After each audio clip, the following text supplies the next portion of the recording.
We want to chat today for the rest of the session about a UX strategy. So you might have noticed in the kind of the covering description of this Eventbrite event, we said that we wanted to allow you to come up with a strategy for developing good UX. And the reason for this, like we mentioned before, is that you need to be comfortable discussing UX related concepts. So related to something else, so just say you go to a car sale business and you say, look, you know, I've got every day I go to school, I drop my 9-year-old off my current car. It's not really doing a very good job. The salesman says to you, look, what you need is you need a Porsche SUV. It's $110,000, but it's going to do the job of getting you to school, dropping your kids off and getting them back. And you'll go, you know about cars. You go, well, yeah, look, 110 grand, that's probably a little bit of an overspend. You know about cars. When it comes to UX, when you come to discuss the UX process, there's a lot of things you're probably not aware of. So what we want to do today is, for the last 20 minutes or so, is just step you through, first of all, how you can detect if your site needs to be updated, and then what's the process you need to go through to get your site developed. What do you need to step through to actually get your changes done?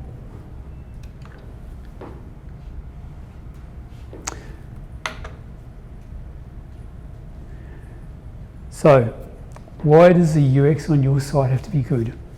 This is all part of a UX strategy. So, you kind of know, UX should be good, but really why? So, one of the big reasons why your UX has to be good is that when users come to your website, they have an expectation of how it's going to behave, how it's going to interact. So, I think they say that users will have experience in between 1 and I think it's 3,000. Don't quote me on this, websites before they come to your site. So they have a very rich background in how websites behave. They know where search bars should be, they know if you click on the logo, you go to the home page. They kind of know how things behave. They know what happens when you hover over a menu. Because of this expectation of the users, if your site falls below the expectation of a user, it is judged to be poor. And this means that if there's an alternative, they will use it. So if they're doing things and they find that your search is clunky, they expected to type in something and get like some predictive search and give you some results. They expected that the menus, when you hover over them, they're going to expand and show you quite a bit of info on each section. If your site is actually not giving them what they want, then there's actually a really good chance they'll abandon it and find some alternative. And if they abandon your website, potentially for you it's not good. So if they abandon your website, they may use the phone and be using your reception or support. If they abandon the website, they may say, let's go to YouTube and look at something on recycling, rather than using the recycling info on your website. So your website should capture the attention of the user. It should be productive, it should be useful, it should be engaging. The UX should be good, because if it doesn't, then there are some negative outcomes from that. So it's useful for you to know what your users want from your website. And typically that can be quite difficult, because nobody's really knocking on your door and saying, look, users want a find my bin feature on the website, or they want to have like a really cool forms and documents search module. Nobody's telling you this. It's very hard to actually get any kind of direct feedback from analytics that this is happening. So kind of in our experience of dealing with a lot of city councils, we've come up with a bit of a strategy for how you can find out what users want. You can use your internal staff. You can be using the search queries on your website. You can be using some pop-up surveys, and probably some of you are rolling your eyes at the thought of pop-up surveys, but in their place, they're actually quite good. You can also be using unique visitor counts to give you an idea of if your site is actually performing. So the first one is actually using internal staff feedback. And look, we're running a little short on time, so I'll just kind of scan through these quickly.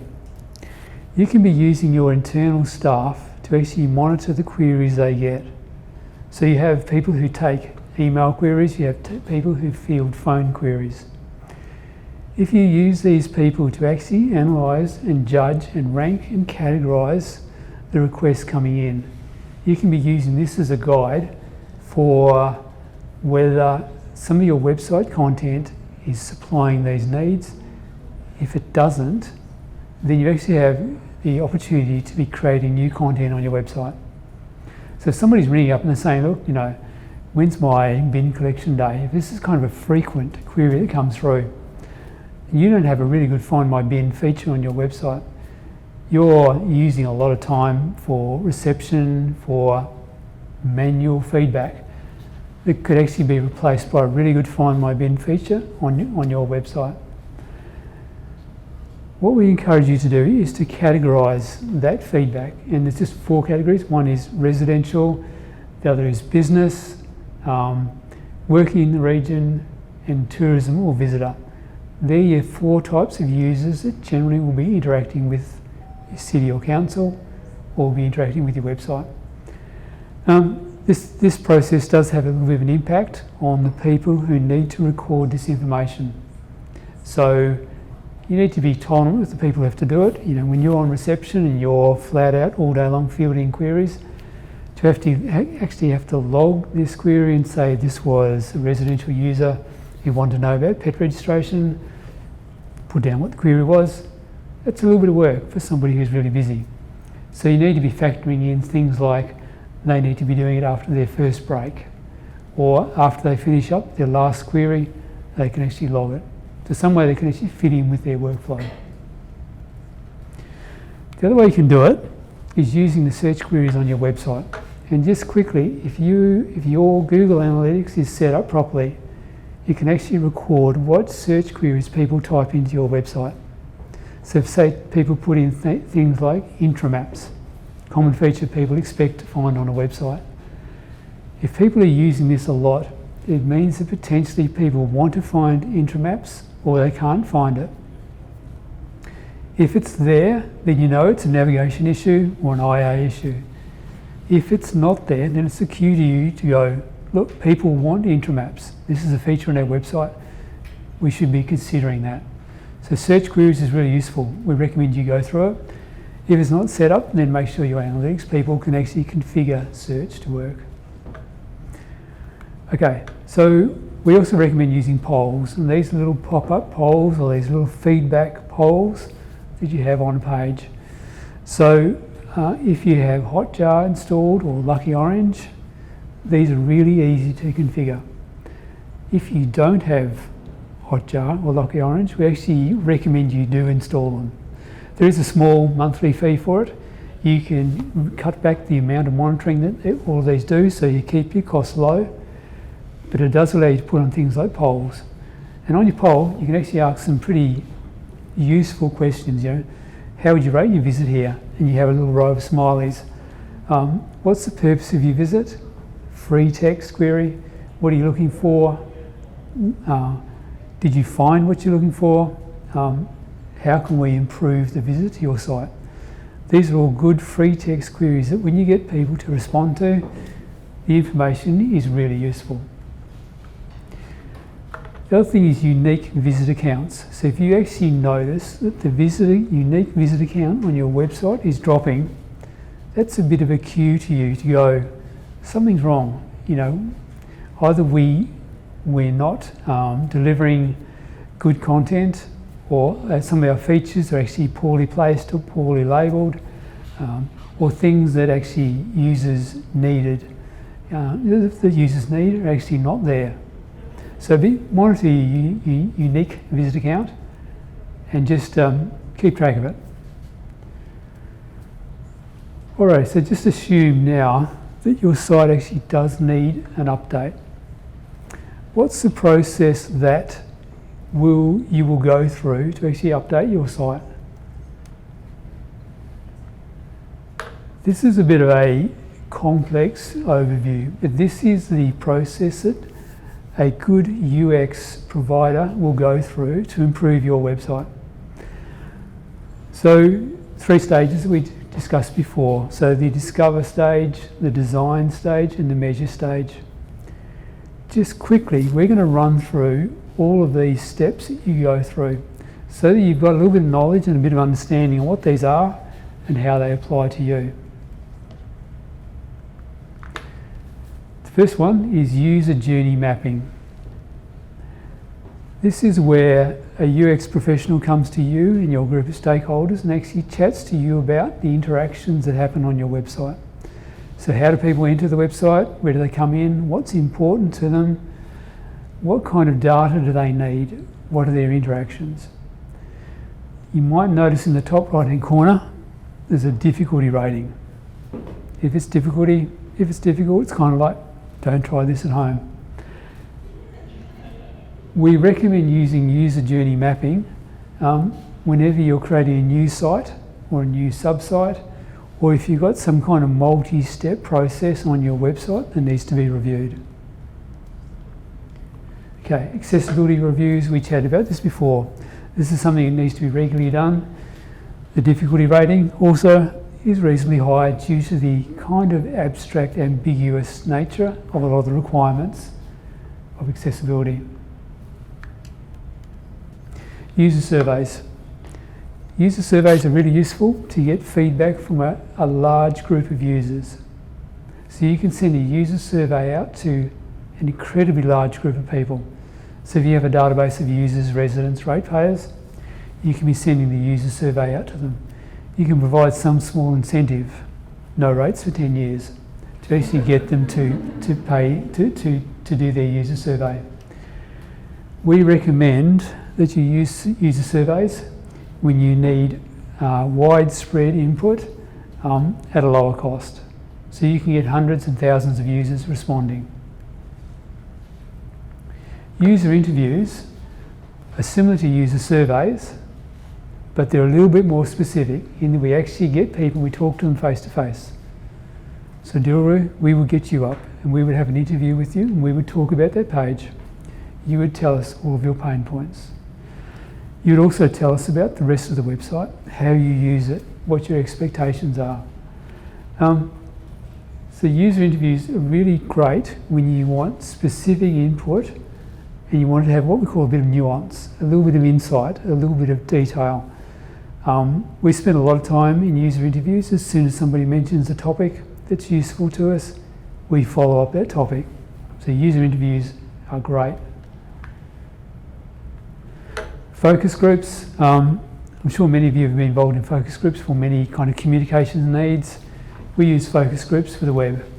So we get people in to discuss the website, how they like it, how they don't like it. The focus group is great when you need specific direction and you need it quickly. So you can get a group of focus group together within a week. Generally, you're not having to pay people. You might have to put on some small eats or a couple of glasses of wine, but very easy to get people together. As long as you're a good convener and you don't allow the dominant personalities in the room to take over, a focus group is a really useful tool. The user walkthrough, you've seen, really useful tool. We recommend you to be using them as often as you can. A heuristic review, you've probably never heard of it, but a heuristic review is where you get a UX professional to come in and do a rule of thumb review on your website. So a quick look through to go, your website complies with known standards, with accepted ways of interacting. It may fall over in certain areas. It's a really quick and easy way to get feedback on your website and be ready to turn over new features quickly. Google Analytics, we love Google Analytics. It's very quick. It gives us a lot of insight. The interface keeps changing every 3 months, so it's always a bit of a gamble as to where everything will actually be. It's always embarrassing showing a client Google Analytics because if it's changed over the weekend, you kind of look like you really don't know analytics that well, but that's what they do. Google keep turning over their UX. Heat map analysis. So you might have noticed in Billy's talk, he talked about heat maps. One of the heat maps he talked about was where users look at a page. So you get these little flare points that show you where people's eyes are actually tracking on a page and shows you the level of concentration. So we have an alternate heat map which actually tracks where people use their mouse. It's really interesting. It shows where people use their mouse and it also shows where people click. So you'll see a cluster of clicks around the search bar and around menus. Really useful. So we recommended before you install either Hotjar or Lucky Orange. And these two tools are really useful, heat mapping tools. Recommend you install them. That's an example of a heat map output. I think this is Lucky Orange looking at the PPA website. And it just shows you where people have either clicked or hovered. Personas. Personas is where we come up with a little visualization of a user type. This is more of a design task rather than a user research task, but it allows you as a stakeholder to visualize the properties of a user. So just say you have a user who is a ratepayer, and that ratepayer may be wanting to do some kind of pay their rates. That may be the task. We would build a persona against rate-paying Robert. We always come up with these kind of quirky names like Business Belinda, Resident Rani, Digital Dan. All of these personas are very useful to visualise properties of a certain user type. IA design, so you've all participated in a little bit of IA today. We're very black and white about IA. Poor IA means a poor website. Good IA means a good website. Card sorting, you've done. You're experts in card sorting now. Tree jack testing, you may not have seen, but tree jack testing is where we can actually get quantitative, like measurable input into the success of a menu system. So we have a little bit of software where people click through menus and it records how long people take. If they need to go back and try other menus, it's a really cool little tool. Great for testing out the success of IA. Wireframes and prototyping. I'm sure many of you have been involved in wireframing. Really good, easy way for you to visualise what a page is going to look like. And with our wireframes, we hook them up so you can click your way through. Visual design is a must. So every website should have a visual design. We have an amazing visual designer in-house. You may have some great visual designers you use as well. First click testing, as you've seen, first click testing is a test you can all do. It's very useful, it's rapid turnover, inexpensive. Hope you've been noticing the difficulty rating as we go through. You notice that first click is a low difficulty task. A/B testing. A/B testing is a difficult task because it requires quite a lot of configuration between both the A/B variant tool and Google Analytics. And what we do is we come up with different versions of a page. So you may have amazing, sensational, lively page, or you may have clean, corporate, easy to use page. We test out both of these on users and we see which is the most successful. So which one leads to the most successful navigation points? Which one has the most successful search? Which one has the most clicks on a CTA button that we think is important? A/B testing is really good as long as you get plenty of users to run through. So if you get 20 users a week, A/B testing is not going to give you a lot of use. But if you've got 2,000, 3,000 users a week, 13,000, 14,000 a month, within a month you will have a really good idea of which of your A/B variants works the best. Okay, so in 10 minutes, in the last 10 minutes, we've kind of made you UX experts. So you should be able to go out and have a little bit of an intelligent conversation on UX now. So if you have a really small feature and somebody says, look, we need to do a 3-week IA exercise on adding your find your bin feature, you're going to go, well, You probably don't need to do full IA. That's probably maybe just a simple user walkthrough to actually test it out.